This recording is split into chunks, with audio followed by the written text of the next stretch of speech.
Welcome to the Permaculture Vine Podcast, episode 110. And today we're with Permaculture Canada for our monthly roundup. And we're going to be chatting, what was it again? Harvesting and winter designs. Welcome, guys. Thank you. Good to be here. Thank you. Yeah. So how have you been? Graham, I think you've been a bit busy. As you would say in your part of the world, a wee bit. Yeah, so the busyness is associated with the solar farm around me. And I know both of you know this, but for the audience's benefit, the solar farm around me occupies a quarter section of land on two sides of a road that runs to the west of me. And it's got a tree shelter belt all the way around it, and the previous contractors did not do a good job of planting the trees. They didn't take the cages off the bottom, left all the burlap wrapped around the ball. And when you do balled and burlap trees, everywhere I read says take the cage off and take the burlap off so that you don't have the risk of the roots becoming root bound within that burlap. A lot of people rely on the soil microbiology or chemistry to dissolve that burlap and have it decompose.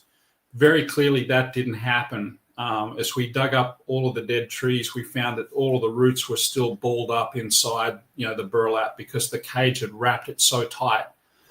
So we're going through the process of removing the metal cages and burlap off 1,122 trees. So we have a process going around the field of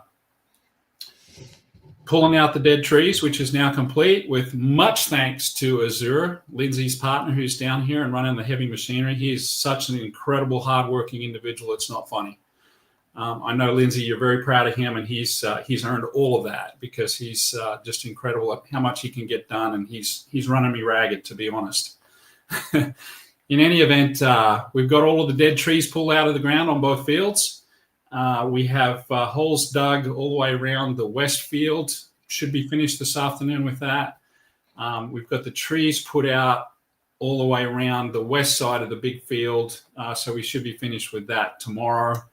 And like I said, before we jumped on live, we have 350 trees in the ground, planted, tagged, and mounted up correctly. So we've made incredibly good progress, but it's been lots of days in a row of starting at 6 o'clock in the morning and finishing at 7:30 or 8 o'clock at night, and then me catching up the administrative work on that project afterwards and trying to keep on top of everything else that I'm trying to do with everybody. So it's been intense work. I'm losing weight, which is a good thing.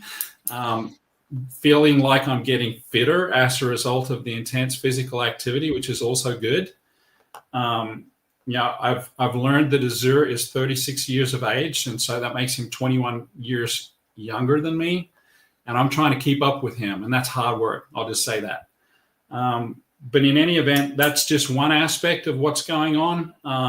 The other aspect is continuing to complete the harvest work on my property and continue to manage everything that needs to be managed on my place. And there's a lot of things going on there, and just really proud of the folks I've got working for me that they're continuing to keep on top of those things as well. So that's my intro for the month. So that's why you haven't been online much. No. I mean, this will be the first post I do on Instagram in probably 3 weeks. So great stuff. Do that would kill me now, a 13-hour day. Oh yeah, I've had a couple 14ers in there. So Lindsay, what have you been up to?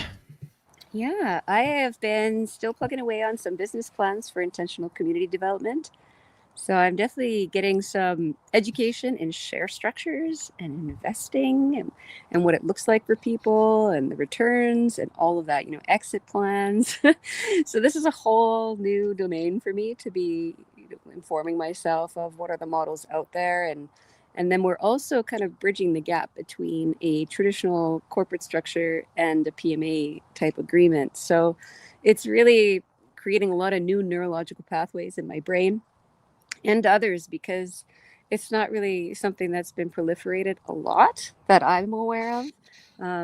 So being able to bridge these two worlds of, the traditional way of doing things and way businesses are structured, and then the way that we actually want to show up in the new world with things like sociocracy and different types of agreements that are a little less hierarchical. So I'm really enjoying that exercise. And there's a couple of projects that are navigating this territory. Do we want to go the traditional way? Do we want to try to create a membership association? And what does that look like? And where do those fit? So it's like, the very end chapters of the permaculture manual, right? With community development, he talks on that right at the very end. So I think that, a lot has changed since the manual Bill Mollison put together.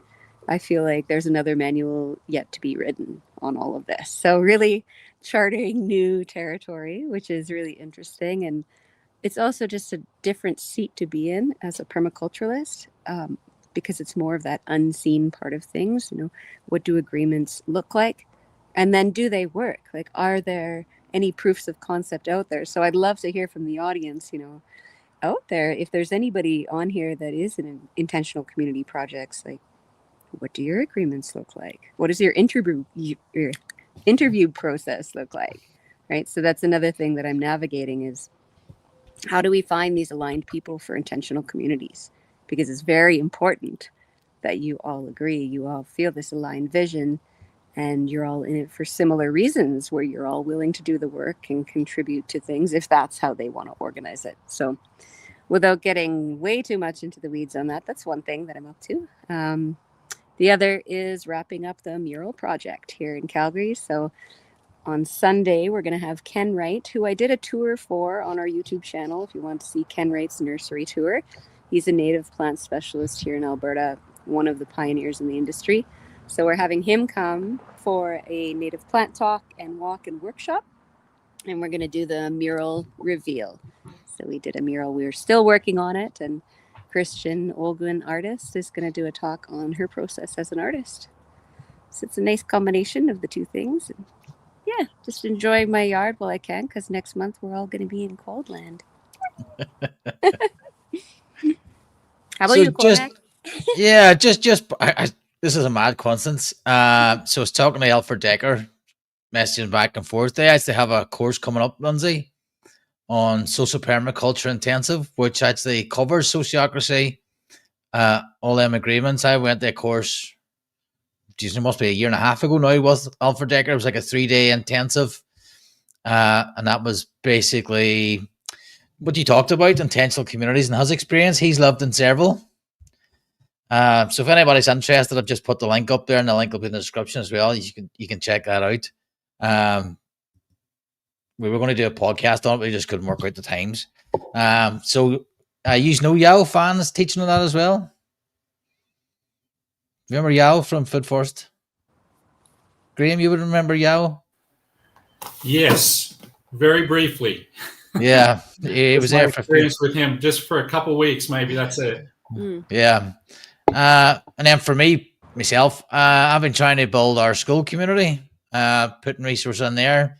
So there's a introduction to permaculture in there. There's an introduction to permaculture gardening, building healthy soil. So that's a couple of free courses over there. Graham's over there as well. So trying to get that up and running, basically as a home for the podcast, because I don't really think Facebook and Meta does you any favors. From what I've been experiencing with it, even just scrolling myself, I get quite annoyed because it keeps suggesting groups that I want to join when it's not showing me the groups that I'm actually in. So I don't know what it's trying to achieve, just to get me in all these groups and show me nothing. So I thought, right, well, it's time to sort of try and build up more of a community over in school as a home for the podcast. And then that means you only look at the permaculture vine stuff if that's what you want. You don't have to look at anything else. But there's actually a lot of other things over there. So I'm in a couple of groups. I'm in an aquaponics group. I'm in a perma resilience group. So there's what other groups? I'm in a couple of other ones. Just basically, it's our new home. So I'm trying to get everybody over there. So if you're interested in coming over, we have a live. It wasn't a Friday night. I've had to move that now to a Monday night. Sorry, Graham. That's quite okay. Yeah. So it's been quite nice when people show up. We basically put the words to right over a beverage or two. I've been enjoying them. So it's a bit of a social thing. We talk permaculture. I think we were talking about Middle Eastern permaculture one of our nights, Graham. Yeah, we did with was it Yeah. Harry that was on there as well? Yeah, Harry was on there too. So that was a interesting conversation. It was interesting for me listening to Harry and Graham share experiences. It's almost as if you live parallel lives. Almost. Yeah. No, that was really interesting. And, that's the thing that I do enjoy about your social events. I mean, it may not be a lot of people showing up, but being able to have that in-depth conversation with Harry and realize that, if he does decide to move back to the Middle East, then there's an opportunity for us to work with him and have him cultivate opportunities for us in the Middle East. But, just to see another engineer that, has decided to turn permaculture into a career is always exciting for me because, there's been, at least half a dozen or more just in my short 3 years in permaculture that I've found have decided to take engineering and jam it and then become permaculture people. So that's always good for me to see that, but feel like I'm not on my own. Yeah, and two of the most probably well-known ones is Rob Avis was an engineer, Margie Whitecraft was an engineer. Yeah. Every other person I meet is an engineer. So yeah, that's what I've been doing, building a few courses, basically turning our blogs and the basic courses. And then now we're offering like strategy sessions, just trying to help people at the beginner level. So that's what I've been focused on this month. Haven't been harvesting much, I don't think. The pears are probably overdue to come off. I had a pile of apples, which was good. But not apples. Apples. Pineapples in Ireland. I'm like, I want to know how you did that. That would be some achievement. Yeah, so I'm basically now setting up for a big summer renovation or a winter renovation. Do you think I'd be drinking? I'm on the Heineken Zeros, by the way. I'm not drinking. Yeah, so that's what I'm planning for. Do you want to start at harvesting then? And harvest reflections. Who wants to take that first? I could talk. Mine's pretty short and sweet. I harvested my whole food forest for my parents because they're selling in the spring. So thanks to Azure, again, who dug them up. We dug everything up in one day, which is amazing. But now they're all in pots. I've got a little backyard in the inner city in Calgary. Crossing my fingers that they're going to survive because I don't really have the space to be putting as many of them in the ground. I'll try to put a few in the ground, but really I don't have the space for it. So just going to cuddle them up over winter, and it's survival of the fittest for those guys till next spring. And then beet kraut. My mom came over and we harvested a whole bunch of beets and made a bunch of crocks of beet kraut. It's her favorite blood tonic, probiotic culture, great for her gut. And so every year we make that for her. And that's about the extent of my harvest, I think. Oh, the garlic I did a while ago, we put that in vodka. So we're making a tincture. I've got a huge one of these glass gallon things just full of all the garlic that I grew. Poured vodka on it, and we'll just let that sit for a year. I've shaken it up. I had a little bit of a cold, so I had a shot, and it's nice for that. Any sort of like a fire cider alternative. Fire cider I made last year, but this year it's the vodka garlic. It's pretty tasty. Yeah. That's about it for me. So do you plant your garlic now? Is it still? You still have time, don't we? Yeah. There is still time here. I'm not because I'm not gonna be here really. Probably to be harvesting it. This is actually the first year where I'm like not really having plans. I'm not buying trees in the fall. I'm not planning for next summer because I've had to dig everything up. So I've kind of salvaged all my medicinal plants that I could, but. Yeah, I had 15 varieties of garlic, and now I'm down to 2, and now they're in vodka, and I have no seeds for next year. So I'm planning on being in Central America, and I know that the times are shifting for me. I'm going to be an empty nester soon, so I don't really want to be putting down home base or roots here in a place where I'm just going to be renting for one more year. So a little bit of a break for me on that end of things. So you're thinking of moving to Central America, did you say? Well, I just moved into this house in August. But my daughter's 23. My son has moved out with his dad. So, I said to my daughter, we can do this for 1 more year. And then after that, I want to be able to fit my life in a sea can and, be traveling for half the year and then maybe half the year somewhere in BC on a piece of land. We'll see. Class. Yeah. Graham? Oh. I started writing down a list on the back of an envelope of all the things we've harvested for the first time this year, and I ran out of space. It's been an incredibly good year this year for lots of different reasons. A lot of things, as I mentioned, that we've harvested for the first time because they've started to reach a level of maturity. Some of the things that were just incredibly quick to start bearing that I didn't anticipate would be bearing in their first year. And some examples is aronia berry, honeyberry, the golden raspberries, currants. They've all started to bear in their first year in the ground, which has just been impressive. And they're not large bushes, any of these at this point. So they've still got some more maturity to be developed, especially the honeyberries. They're just tiny at the present time. So I've been really thrilled with the berries this year. In addition to those that I've mentioned, we've got some older trees and vines that have started to produce in quantity. So my sweet cherry trees, I actually got to eat some this year instead of fighting the birds for them, which was good. We probably harvested a couple hundred cherries off 2 trees, which was nice. And they're just 7 years old. Wine grapes, my Cabernet Sauvignon that I was told would not grow and mature in Michigan because it's not warm enough to develop the flavors and the heat,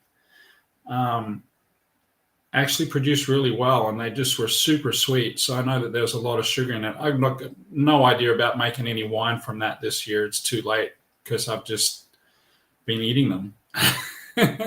And they're delicious to eat. And Lindsay's looking at me, you didn't make any wine. I know. Next year, peaches, pears, apples in abundance this year after having almost no crop last year because we lost all the fruiting buds in a frost and freeze. All the annuals, cucumbers, squash, tomatoes, peppers, sweet corn, collards. For the first time I've grown collards in Michigan. It's a traditional southern crop for African American people to grow typically. Makes up a lot of different meals in the South, and I've grown them before in Houston. So I thought I'll take a stab at it here. And I'm like, got these massive, I kid you not, full wingspan of me, collard greens, sitting in a raised bed garden, just 3 plants. And I harvested the leaves off of it and made kraut out of collards. I'm about probably a week away from opening up the crock to see how it went. So hopefully here the next time we get online, we'll talk about some wonderful collards kraut that I've got in my crock right now. Just a tremendous amount of tomatoes. I mean, I always put too many tomatoes in the ground intentionally in some cases because I know that then what happens is that they end up on the ground, the chickens get to eat them, the chickens poop them out, and then I don't need to plant them the next year.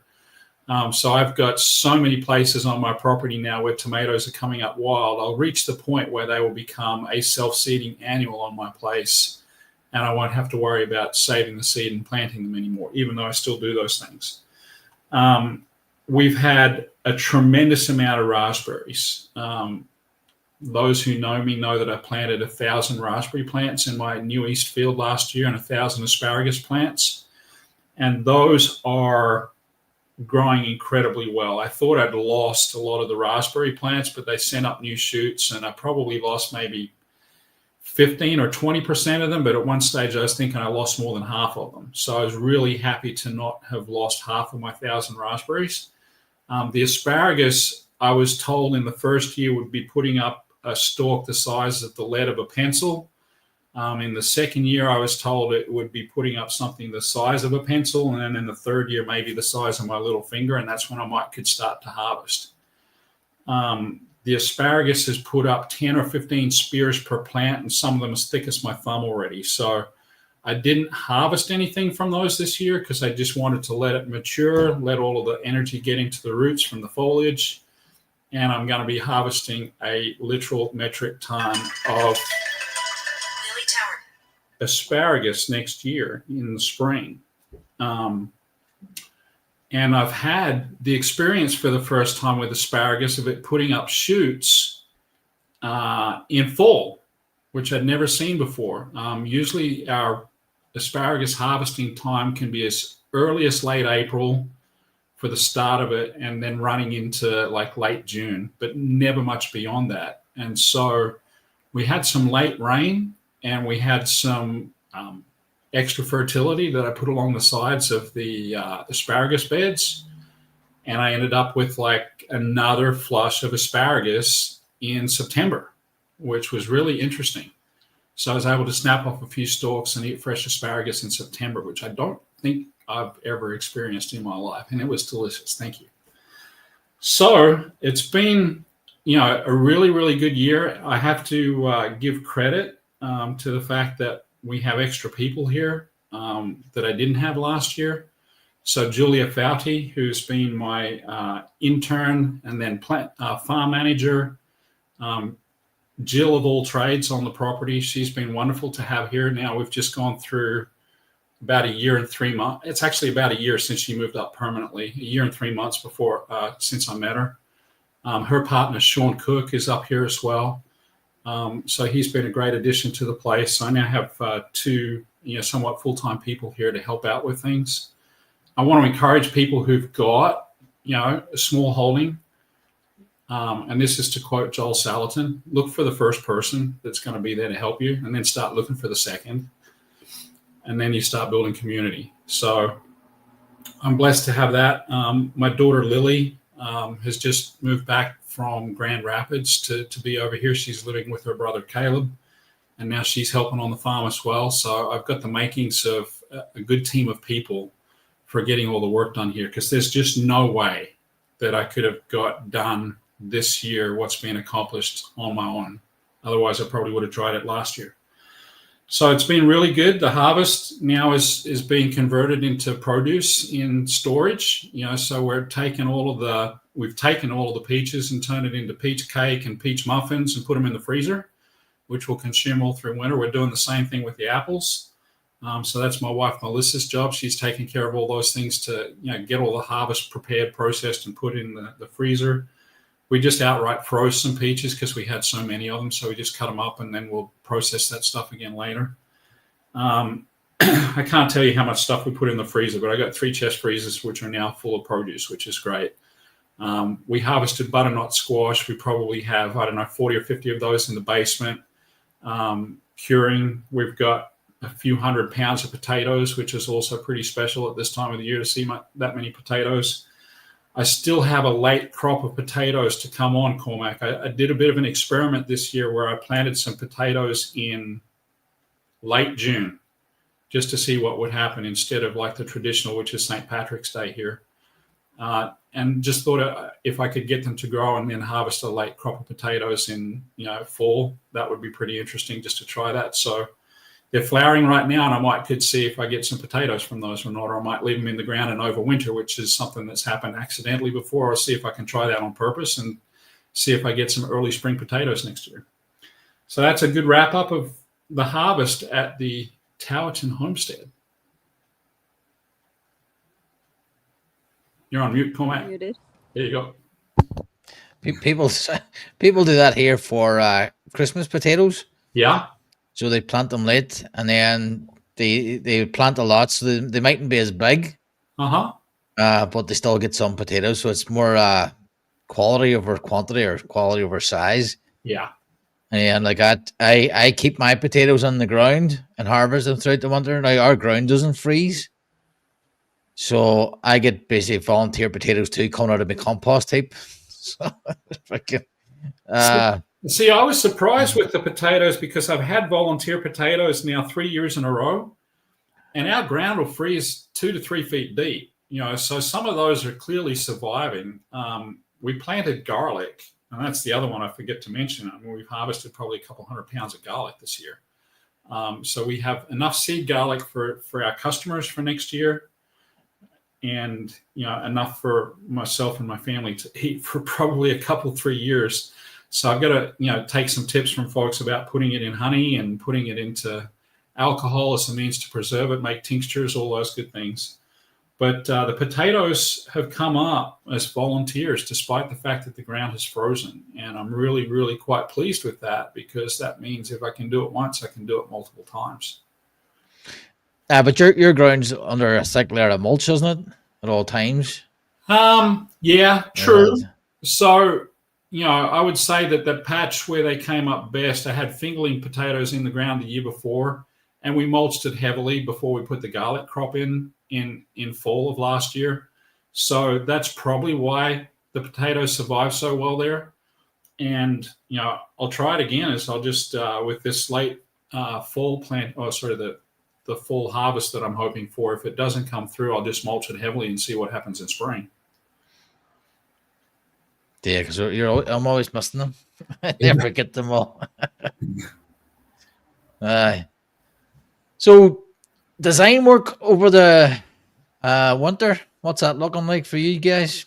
I've just started doing some cold outreach, basically. Just trying to reach out and see what people need. I'm giving it a go. I don't know. I think I've one strategy session booked in. So I don't know what you guys are at this time of year. Yeah, I actually connected with Neil quite a bit on his Guatemala project at Creosol. So his program that he's running, where he's teaching people business and permaculture and basically mentoring people on how to be professional designers. So we're talking about, putting our efforts together and providing some mentoring for the designers in his network that want to learn digital rendered designs or not, right? So talking about doing a presentation on past designs that I've done for those students, so they can kind of take a look at my process and what sort of presentation that they could do if they choose to do a digitally rendered design. So that's one thing that we're working on. And then, of course, we're going to do the PDC in January. And it looks like we're going to be also combining efforts with his brother, who is a Celtic storyteller, which I thought was really interesting. I know this isn't design related, but just letting you know that, we're going to have a PDC that's weaving in this Celtic storytelling element, which I think is super cool, because with the next 7 generations concept and the adoption of, Indigenous and Aboriginal influence, such as storytelling, that's such an important piece. It's something I think that is lost in society today, that knowledge sharing from the elders to the young through storytelling. So I think that's an excellent addition to that PDC that we'll be doing in January in Guatemala at Lake Atitlan in Creosol. So keep your eyes peeled for that. Other design is the mapping for the intentional community, being able to outline what are the potential properties. So I went out and I did a whole bunch of drone footage in the summer when everything was really bustling, so that I could get some good geographical information from an aerial perspective for my base map images to outline the areas that are in there for the 100-year leases on that property. So that's a different type of design than what I've done before, where this is, it's going to show topography, it's going to show property boundaries and main structures and the water infrastructure. Looking forward to working on that. And I'm going to be going back out there October 15th as well, just to get, another aerial look and to walk the lands myself, because I'm quite interested in that project, even personally, to be investing myself. It's 3 hours from the city, so it could be an ideal situation for me to be close to my family and also live in a community that I am aligned with. Yeah. Class. Neil's brother was actually, and sister were on the podcast. Oh, cool. So they were talking about land use in Irish mythology. Awesome. Yeah, it was quite cool. What I liked about it was actually there's an old thing in Ireland called Brehon Law, and basically they treated a tree like a human, like a person. Mm-hmm. So there was laws written as if the tree was a person. And that's the way they viewed the landscape, so there's all sorts of things that have been lost, and with their storytelling, they're trying to bring it back. Hello, suburban homesteader there. From where they come from, Wyoming, USA. welcome. If you've any questions, just throw them in the chat. So I'm doing Neil's program as well and that's what we're trying. So that's part of it is the cold outreach. And then what I'm trying to do is through the school as well. So sort of direct people to the Permaculture Vine school, and then I can direct them sort of do the free strategy sessions then and see if they need a design or see if they need any work. That's cool. You're going to Guatemala in January. Yeah, I'm going to be in Puerto Vallarta for December for a month, and then we want to continue making our way down south, go to Guatemala, and then go down to Nicaragua to Ometempe. We want to see what the land prices are like down there. Azur really wants to open up a brewery on Ometempe. It's kind of a dream that he has. So we're going to go check out the land down there, and then maybe after that, go over to Panama. Lots of options there. I think Eleanor was in Ometempe recently. Was she? Yeah, she was there for a while. Nice. Just really avoiding the snow and the minus 20, minus 40 that happens here in Canada. It's just not into it right now. I won't tell you about the brewery we found downtown that's got my name on it. Oh, I heard. You got a brewmaster there. He can start a business for you. I know. Yeah, so we're just driving through town, taking him back to the hotel, and there's this brewery that got started where they brought in all the equipment, and it's called Cotton Brewing Company. And I had to think about it. I said, that's part of my family tree. The Cotton family was where I got my Aboriginal heritage from. And so I just turned to Azur. I said, that place has got my name on it. And it's abandoned. They brought in all the equipment and they went bankrupt. And so it's looking for somebody to come in and take it over. And he turned back to me. He said, I'm a brewmaster. So don't be surprised, Lindsay. We'll get up to a lot of trouble while you're not here. So can you grow hops, Graham, in your climate? Absolutely. Michigan's one of the bigger hop growing areas in the United States. I mean, so much so that we kind of collapsed the industry. So when I first moved here in 2014, there was a massive growth in small breweries in lots of little small towns in Michigan. And it got to the point where in the space of 3 years, there was nearly 4,000 breweries got opened in Michigan. And they're all, in the back of a pub or in the back of a restaurant, etc. And so hop production just followed along with the ride. And now it's collapsed. The breweries have probably reduced by, 50 or 60%. Because there just wasn't a market to support the amount of brewing that was going on. Founders Brewers was one of the biggest ones that got started up in that time period. It got bought out by Anheuser-Busch. That's how good they got. And then, there's a couple other really good ones as well here. But in any event, the hop industry collapsed along with the brewing industry collapsing. So now you can go and find all of these, I call it hop orchards, I guess is the correct term, I'm not sure, where the infrastructure has been set up already with all the poles and the wires and everything, but no one's growing any hops anymore. So I've got the ideas of putting some hops on the south wall of my big barn where the eaves are about 25 feet up in the air. And if I just attach some wires to the eaves of my big barn, I think I can grow some hops pretty quickly here. But there's sure enough feedstock in terms of getting the root rhizomes here. There's probably 30 or 40 producers in Michigan just for the rhizomes. But if I need to, I can go then to Washington State. Cascade Hops, I think, is probably the most famous for hops up in Washington State. And so there's plenty of supply here, and they grow so really well. So I don't know if they grow well here. I would hope so. I think they would. The problem would be is that they might not die off like they need to every year because it doesn't get cold enough, perhaps, in your place. No, not. Try it. Can you imagine that? The wife coming home in the front garden, just frigging hops, right? 20 foot in the air. Well, so my first experience with hops was actually here in Michigan. I was doing some work at one of the cement factories up north, and the guy who was the production manager for the cement factory took us to his place for dinner in the evening, and he showed us the hops, and they had grown up the front of his house 2 stories and were halfway up the roof as well, 35 feet up in the air. So that's, 300 miles north of here. So they grow really well in Michigan. I got to try it. Must. Yeah, they grow really well here also. So in the last house that I was in, it's almost like they grew them as a privacy screen. It loves fencing. It just went crazy. It goes up and then would just fill the entire, I had basically a hop wall.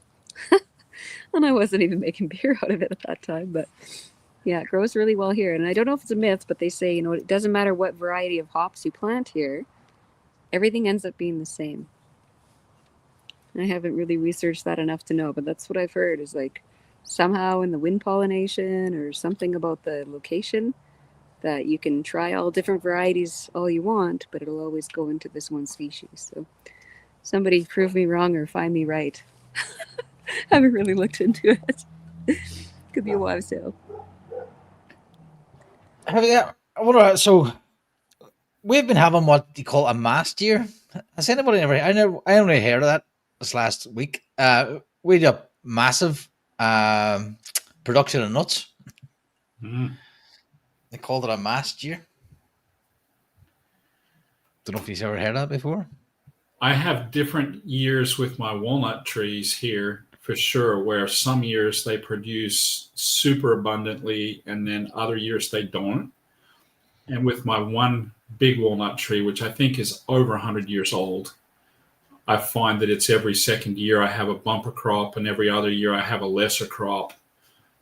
So what I try to do in the bumper years is just store up all the nuts in barrels underneath the tree so that the squirrels have got a readily available supply to feed them through the winter. And that tends to keep them away from everything else that I might be storing.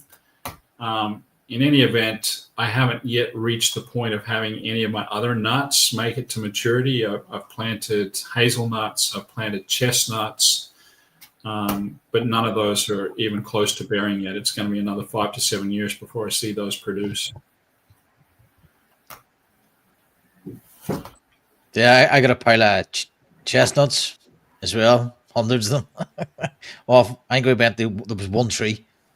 It was just there's loads of them. Took a wee girl down.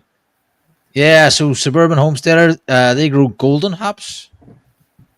What type grower were you, Graham? A question there. I'm not sure, to be honest. I mean, I'm just looking at the name varieties. So, like Cascade, I know that they grow here because there's a lot of the brewers have grown Cascade hops here. I don't know what type they are, but just a name variety called Cascade. Great stuff. So, suppose for the final section now, I suppose how to start this off, really. Now's a good time if you're thinking about getting a design and you want help. The winter is a great time for getting that done. Graham, do you want to take over there? Yeah, absolutely. And, we've got some good potential for some design work over winter. We've got 2 campus health clinic that we'll be doing site visits at some point here shortly. And we hope that they will be moving forward with designs. Mainly, they're looking to support their local community with surplus food. They've historically been purchasing food and giving it away to folks that need it. And so we're hoping to help them supplement that with fresh grown stuff on their property. So I'm going to guess somewhere between 1 acre and 3 acres of design work at each of those 2 campuses. So that'll be perhaps 2 good designs for Lindsay to do. And then I'm expecting, with the myriad of new people that we've met, Lindsay, over the last just month. I mean, we've met some pretty big hitters that have got lots of different activities, different businesses, different properties spanning from Central America all the way up through North America. I'm anticipating that we're going to have some fairly large projects to work on through winter that's going to disrupt the travel plans for Lindsay and Azura because they might have to do some other work. So we're potentially having some activities in the U.S. Virgin Islands, in the Bahamas. So those could be some good projects for us. I'd love for those to happen in, I don't know, February. Yeah, I'll be right in the area. I think it'll work out just fine. And then I can escape the worst of the winter as well here in Michigan. But yeah, Cormac, it's a great time, obviously, for designers in the Northern Hemisphere during what can be a cold and brutal winter, depending on which part of the Northern Hemisphere you're in, for us to do design work. So for anyone out there who's contemplating having a design, strongly recommend that you go back in the podcasts to the one that we had with Shira Williams, one of our customers here in Michigan, who was so gracious to show up and talk about the entire design through installation process. Watch that one and see if it inspires you to have one for yourself. Have a design done, have a garden installation done as well, if you wish to. And anytime for me personally, from mid-November through to mid-April, the work that I can do on my farm in terms of gardening activities essentially stops because the ground's going to be frozen for most of that period of time. And then I'm consigning myself to just doing all the indoor projects that didn't get done through spring and summer and, doing design work. And so that puts a lot more time on my hands being indoors. The days are shorter, obviously. And so, the sunlight is really only available here in January, February for 6 or 7 hours a day at most, if it's not cloudy and snowy. So it's a good time for us to be indoors and, resting, reflecting, planning, designing, and doing all of the things that take us into the next spring. Yeah, and another thing that Azur and I are looking into now is he just got some VR glasses because he's really interested in virtual worlds and storytelling of his own accord. But being able to cross that over with the permaculture work that I'm doing and being able to do LiDAR 3D mapping on site visits. So that's something I'm excited to jump into learning about. The VR world is pretty deep and it's a pretty big learning curve for me. It's not something that comes naturally for me. So I'll be learning about how to do that on-site mapping, as well as implementing the designs that I'm creating into, from a 2D to a 3D model, just through technology, which is fascinating to me. And then you can add timelines and all of that as well.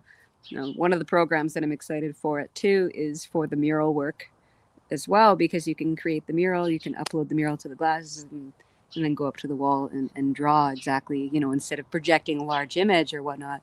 Now you can use VR to kind of go up there and paint or draw like that. So when it comes to garden design, you can implement a design that you've created and see it in its full growth potential. Then you can change your design based on, okay, well, maybe these two large nut trees are too close together. Maybe I should scale them out a little bit more. So that's a whole big rabbit hole that I'm going to be jumping into in terms of designing in new ways. I'm always looking for new ways to present designs and ways we can do conceptual work when we're doing short-term consultations instead of an entire design package, right? How can we communicate simple ideas through overlays and drawing on photographs and things like that? So, yeah, excited for that learning curve too. So what are you thinking with the 3D? I think the last one I seen was Unreal Engine or something like that. Using gaming software. Yeah, it is all gaming stuff. I'm not really sure what the names of the softwares are off the top of my head. Unreal Engine's one of them. That's one that my son uses for his game design activities. And the thing about Unreal Engine, if people want to delve into that as designers, is that it's free software. You don't actually have to pay for it until you reach $1 million a year worth of business by using it. So it's all open source software. I believe it's all on Linux. I'm not sure about that. I think there might be a Windows version and an Apple version as well. But in any event, it's very good software. Again, according to my son, who uses it for his game design work. in terms of being able to take 2D plans and then render them into a 3D image and do walkthroughs and stuff. So that's just one option of many that's available now for taking 2D to 3D and giving people walkthroughs. I think that the thing that is interesting, Lindsay, that you mentioned about what you on Azure try to attempt is being able to put those timelines on there so you can see the progression of the garden, because I think that's the hardest thing that there is as a designer to convey to customers. This is what the design will look like, over time in the first year, the second, third, and onwards. And being able to show that to them graphically, I think would be really cool to be able to do. I was quite fortunate that I stopped and took the time to take pictures of my place over the last 11 years. At least every spring, I've taken a picture of what my garden looks like in the West Field, so I can show people when they come here on a farm tour. I show them pictures of what my garden has looked like over the last 11 years. But it's really hard to do that when you're starting just with a design on a computer or on paper and show people what it looks like in 3D over the next 10 years or 15 years.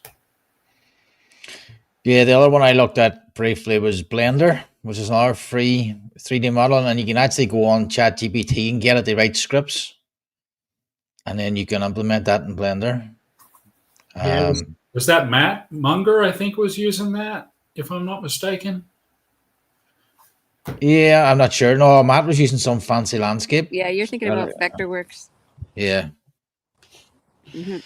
But I got a basic guild done in Blender, and I basically just says do a guild with it, and it basically got like a 2D guild, and then but I had to do some more work to go on and build that onto a 3D guild.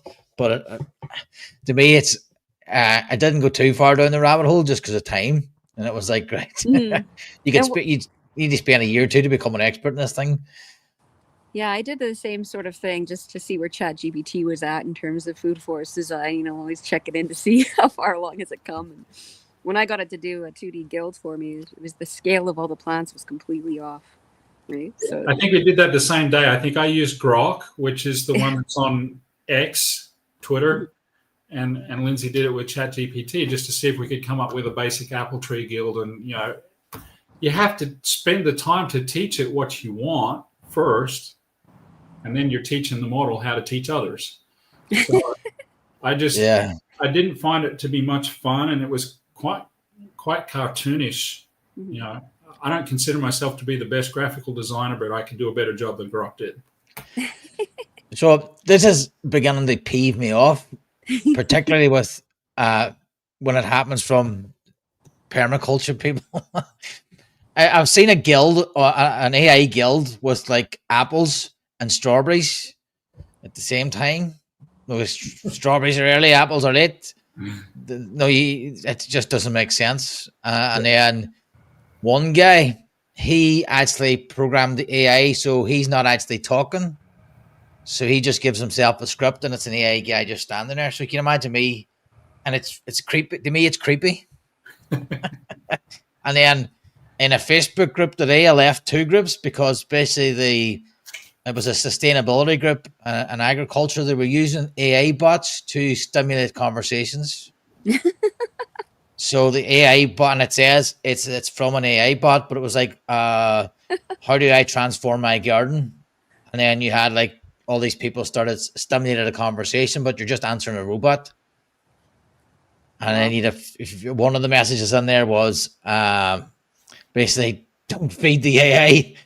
Yeah. So you have an AI learning off people, so that's asking the question, it's getting all these responses, and then like Graham says, you're training the AI. Yeah. I'm just going to say that permaculture is hard enough work anyway.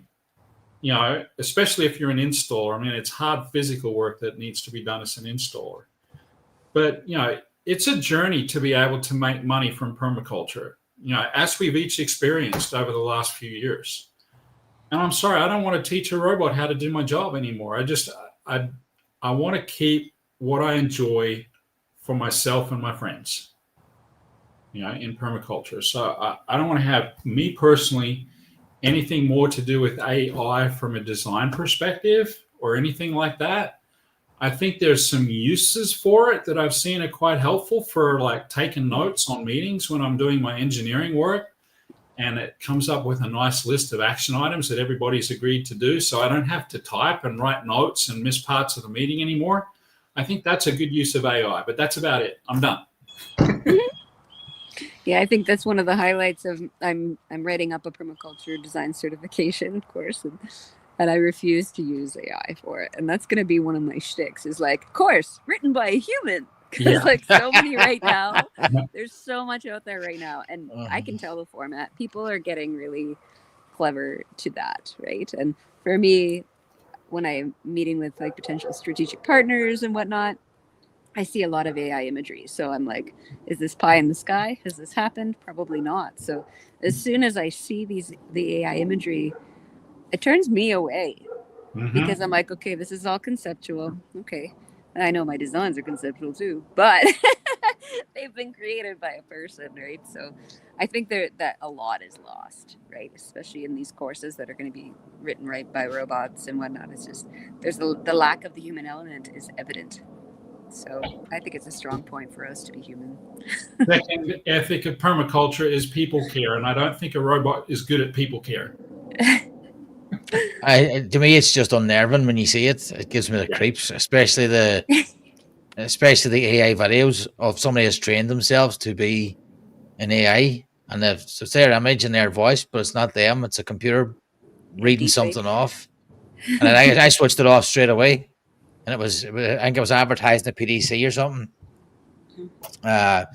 So to me, it was just straight away I turn it off. And when I see people posting images with it, I turn it off. Like Lindsay, I just turn away. To me, it's unnatural. There's a use for it, but not that use. Yeah. I think preserving the human connection, that's the most important part we've got to remember. Yeah. It's training our eye too, right? Yes. It's training our eye to be able to see the difference between what's real and what's fake, right? Because we got to have discrimination because it's so easy for things to be thrown at you, and it's like, whoa, is that real, right? So I feel like I have a pretty keen eye to be able to tell if it is or not. Well, going back to other people to test themselves. Going back to Cormac's comment about the apples and the strawberries, being on the plants at the same time. If a customer sees that and goes, "Why don't I have apples in June?" My strawberries have bloomed in May. Why don't I have apples and strawberries in June? Because your design said that. Yeah. Oh my gosh, I got to do a shout out right now. So my cousin in New Zealand, Gillian Froud, has joined on Instagram. Welcome, Gillian. Welcome, Gillian. So we have the suburban homesteader again there. Can't cook experience. Yep, that's definitely right. You can't. Thanks for that. It just gives me the creeps. And some people you're using it, I just love to say them. Go and stop using it.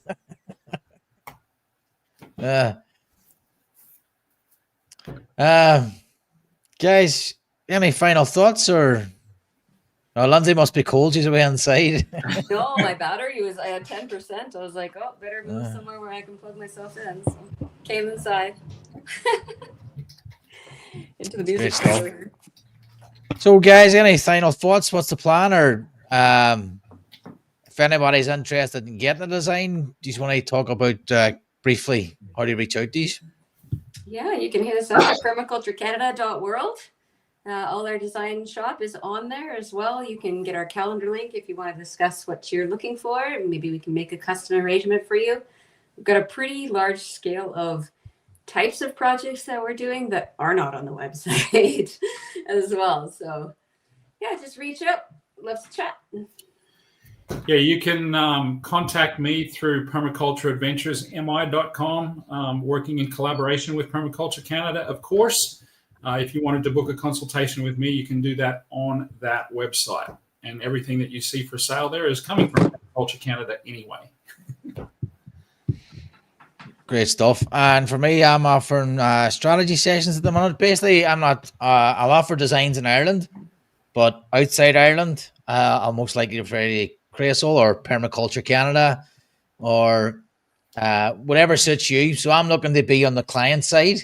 advising them basically what they want. Do they need consults? Do they need a design? And then basically act as their liaison, tell them what to expect. So that could be a quick consult from me, and then I could forward them on to somebody I know. That's basically what I can manage at the minute. And then I'm looking to do in-person designs in Ireland. So if you're interested in that, hit me up. And you can even do that through Permaculture Canada, can they? So how far you do designs all over the world? Is there any limitations? I don't think there is, except Antarctica. We could try it. Geographical limitations. The ice wall. Middle of the ocean. You're not allowed over the ice wall, Graham. Don't get me started.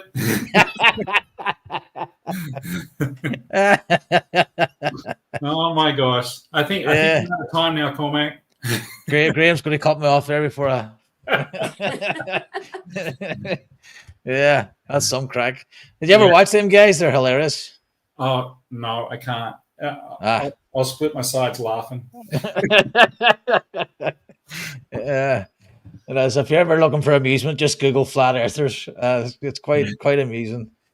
Guys, thanks very much. It's been great. And thank you very much for the Suburban Homestead for your comments. And everybody else who's dropped in. We'll see you again at the start of November. I don't know what we have planned for then. Maybe I don't do any processing or canning. But we'll figure it out before next month.